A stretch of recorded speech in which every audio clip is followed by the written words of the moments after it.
క్రీస్తునందు ప్రియమైన శుభవచనం దేవుని ప్రియులందరికీ యేసుక్రీస్తు ప్రభువారి శ్రేష్టమైన శక్తిగల నామములో ఈ ఉదయకాల శుభాలు అందిస్తున్నా.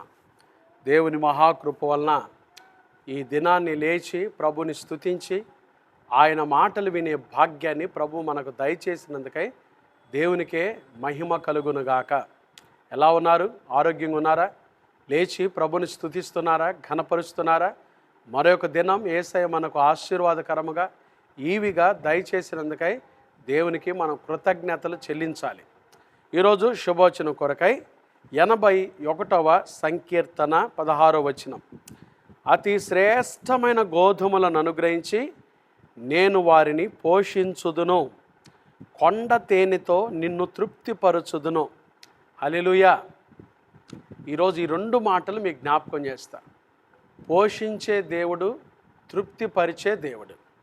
యేసుక్రీస్తు ప్రభువారు ఎవరో తెలుసండి? పోషించే దేవుడు. ఆయన మనల్ని పోషించేవాడు, మన పోషకుడు ఆయన.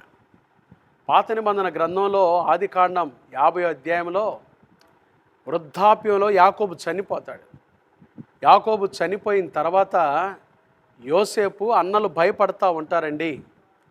అన్నలు చూచి యోసేపు అంటున్న మాట ఏంటో తెలుసా? అన్నలారా, మీరు భయపడకుడి, నేను మిమ్మును మీ పిల్లలను పోషిస్తాను. చూడండి, యోసేపు ఒక మానవ మాతృడే. నీతి కలిగిన జీవితాన్ని జీవించాడు, భయభక్తులు కలిగిన జీవితాన్ని జీవించాడు, ప్రభు కొరకు సాక్షిగా బ్రతికాడు. అయితే యోసేపు ఒక మానవ మాతృడే కదండి. దేవుని పిలుపునందుకొని 110 సంవత్సరాల వయసులో యోసేపు దేవుని దగ్గరికి చేర్చబడ్డాడు. యోసేపు అంటాడు, నేను మిమ్మును మీ పిల్లలను పోషిస్తాను.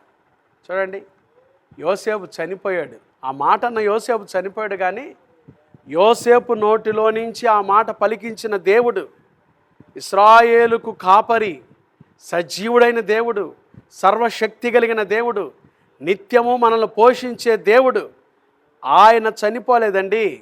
మరణాన్ని జయించి తిరిగి లేచిన వాడు ఆయన నిత్యం మనల్ని, ఆయన బిడ్డలను పోషించేవాడు. చూడండి, ఆకాశ పక్షులను చూడుడి, అవి విత్తవు, కోయవు, కొట్లలో కూర్చుకొనవు, నేను వాటిని పోషించుచున్నాను. మీరు పక్షుల కంటే ఎంతో శ్రేష్ఠులు.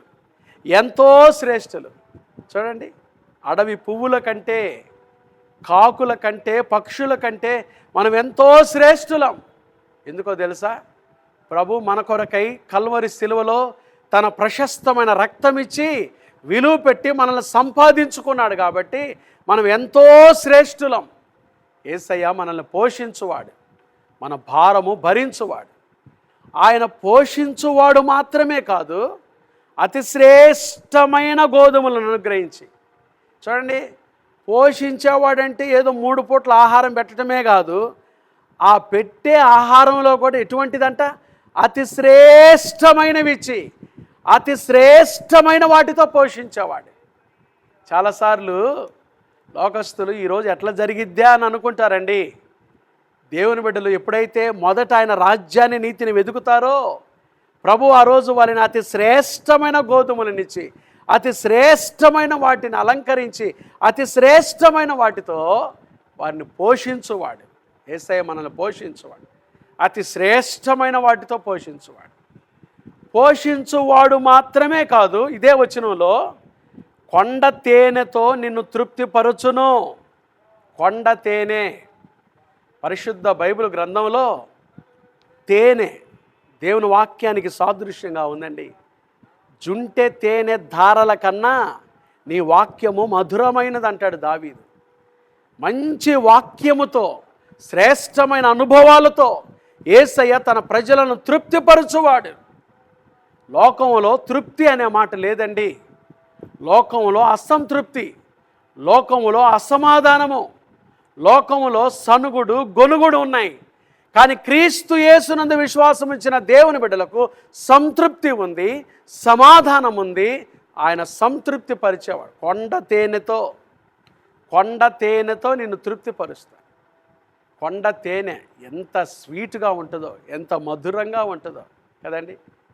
యేసుక్రీస్తు ప్రభు కూడా మధురమైన వాటితో ఆయన ప్రజలను తృప్తిపరచువాడు.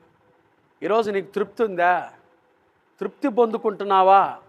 ప్రభు నీకు చేసిన మేలును బట్టి, ప్రభు నీ పట్ల చూపించిన కనికరాన్ని బట్టి, ఆయన వాత్సల్యమును బట్టి తృప్తిపరచబడుతున్నావా?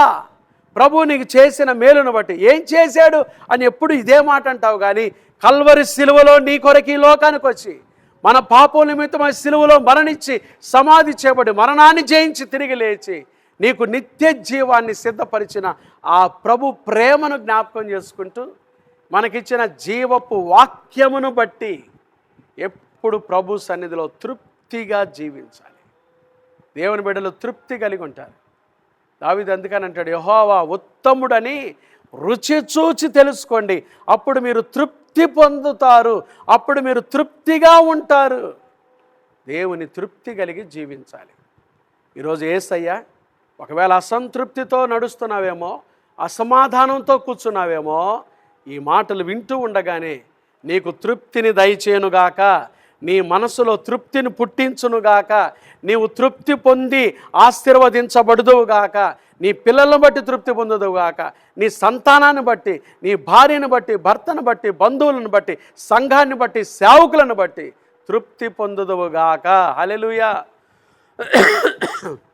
ఆయన పోషించువాడు, అతి శ్రేష్టమైన వాటితో పోషిస్తాడు, కొండ తేనెతో తృప్తిపరుస్తాడు. ఈరోజు దేవుని పోషణ, దేవుని తృప్తితో దేవుని బిడ్డలంగా మనందరం దీవించబడుదుముగాక. ఆమేన్. ప్రార్థన చేసుకుందామా? మహాపరిశుద్ధుడు అయిన మా తండ్రి, దయగల దేవ, ప్రేమ స్వరూపి, మీకు స్తోత్రాలు. ఈరోజు తండ్రి మీ సన్నిధిలో విత్తబడిన ఈ వాక్యాన్ని బట్టి మీకు వందనాలు అయ్యా. ఈ శుభవచనం ద్వారా ప్రతిరోజు ఉదయాన్నే లేవగానే మీ మాటలు వినే భాగ్యాన్ని మాకు ఇస్తున్నందుకై స్తోత్రాలు. అతి శ్రేష్టమైన గోధుమను అనుగ్రహించి నీ ప్రజలముగా మమ్మల్ని పోషిస్తానన్నారు, కొండ తేనెతో తృప్తిపరుస్తానన్నారు. మీ మాట సత్యమయ్యా, మీ మాట మేము నమ్ముతున్నాం. మా జీవితాలకు పోషణ, మా జీవితాలకు తృప్తి మీరే యేసయ్యా. మీ రక్తంలో కడుగబడిన మీ ప్రజలంగా మా పోషణ మీరే, మా ఆధారం మీరే తండ్రి, మా ఆరోగ్యం మీరే, మా తృప్తి మీరే ప్రభా. నీ ప్రజలను విడిచిపెట్టువాడు కావు. సహాయం దయచేయండి. ఎవరైతే అనారోగ్యంతో ఉన్నారో యేసు నామములో వారిని ముట్టి బాగు చేయండి. ఆదరణ లేని కుటుంబాలకు ఆదరణ దయచేయండి. నెమ్మది లేని వారికి నెమ్మది దయచేయండి. హాస్పిటల్లో రోగులుగా ఉన్నవారిని స్వస్థపరచండి. జీవాన్ని దయచేయండి, కృప దయచేయండి అయ్యా. ఎవరు ఏ అవసరతలు గుండా వెళ్తున్నారో ఆకాశ పక్షుల కంటే మీరు ఎంతో శ్రేష్ఠులు అన్నారు కదా. ఈ బిడ్డలకు సహాయం దయచేయండి, కృప దయచేయండి, క్షేమకరమైన ఆరోగ్యాలు దయచేయండి ప్రభా. ఈరోజు చిన్న బిడ్డలు మొదలుకొని పెద్దవారి వరకు వారు వెళ్తున్న స్కూల్స్, ఆఫీసులు, కార్యకలాపాలు, రాకపోకలు మీ కృపాక్షేమాలు తోడుగా ఉంచండి. ప్రయాణం చేస్తున్న ప్రయాణికులకు క్షేమం దయచేయండి. బస్సులో వెళ్తున్నా, కాలి నడకన వెళ్తున్నా, కారుల్లో వెళ్తున్నా, స్కూటర్స్లో వెళ్తున్నా, విమానాల్లో వెళ్తున్నా నీ బిడ్డలకు మీ క్షేమము కలుగునుగాక, అపాయాలు తప్పించబడునుగాక, దుష్టుడి నుంచి తప్పించబడుదురుగాక. సహాయం దయచేయండి. ఈరోజు పుట్టినరోజులు, వివాహ వార్షికోత్సవాలు జరుపుకుంటున్న ప్రియులను మిక్కిలి దీవించండి. వారి గృహాల్లో శుభకార్యాలు తలపెట్టుకుంటున్న బిడ్డలను దీవించండి. పరీక్షలు రాస్తున్న బిడ్డలకు జ్ఞానం దయచేయండి ప్రభా. తండ్రి, వ్యాపారం చేసుకుంటున్న వారి వ్యాపారాలు దీవించండి. చేతుల కష్టార్జితం చేసుకుంటున్న బిడ్డలు వారి చేతుల కష్టార్జితాన్ని దీవించండి తండ్రి. నిరుద్యోగులకు ఉద్యోగ భవిష్యత్తు దయచేయండి. ఏకాంగులను సంసారులుగా చేయండి. నిరుద్యోగులకు మీరు జ్ఞాపకం చేసుకోండి ప్రభా.